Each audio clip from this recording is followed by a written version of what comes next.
ગઈકાલે અબલોડ ગામની અંદર ભરવાડ સમાજની અંદર લગ્ન પ્રસંગ હતો, જેમાં લગભગ 1000થી 1200 માણસનું જમણવાર હતું સાંજે 6 થી 7ના ગાળામાં.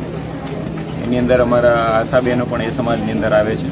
એમના જમ્યા પછી લગભગ કલાક દોઢ કલાક પછી એટલે 8-9ના ગાળામાં વરઘોડો ચાલતો હતો. એમાં એમના મમ્મીને એણે કમ્પ્લેન કરી બાળકે કે મને થોડું પેટમાં ગડબડ લાગે છે. એમ કરતાં એમના જેઠના દીકરાએ કમ્પ્લેન કરી કે ભાઈ એને ધ્યાન પર આવ્યું વરઘોડામાં કે ભાઈ હજી આમાં 4-5 લોકોને વધારે અસર થઈ રહી છે. એટલે એમણે સ્થાનિક મેડિકલ ઓફિસરને જાણ કરી અને મેડિકલ ઓફિસર આવી ગયા. એમણે જિલ્લામાં જાણ કરી. જિલ્લાની 7 જેટલા ટીમો આવી ગઈ.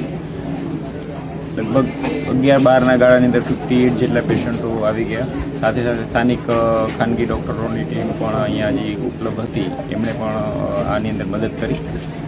58માંથી 7 પેશન્ટ એવા લાગ્યા ડૉક્ટરને કે એમણે રિફર કર્યા ઓબ્ઝર્વેશન માટે ઝાયડસમાં, અને અલગ અલગ ખાનગીઓ હોસ્પિટલો અને આપણે ઝાયડસમાં એમ કરીને લગભગ અત્યાર સુધીમાં આખી રાત પછી એક્સરસાઇઝ ચાલી થોડી નાની મોટી કમ્પ્લેનો બધાને આવતી હતી અને હવે ધીમે ધીમે ઓછી થઈ ગઈ છે. આજ તો સવારથી અત્યાર સુધીમાં ખાલી 10 પેશન્ટો આવેલા, એ પણ આપણે ઓપીડી બેઝ પર સારવાર આપીને આપણે એને ઘરે મોકલી આપ્યા છે.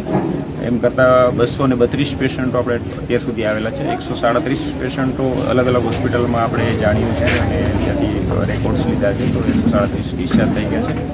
85 પેશન્ટો હજી આપણે ઓબ્ઝર્વેશન હેઠળ હોસ્પિટલોમાં દાખલ છે, પરંતુ બધા સ્ટેબલ છે.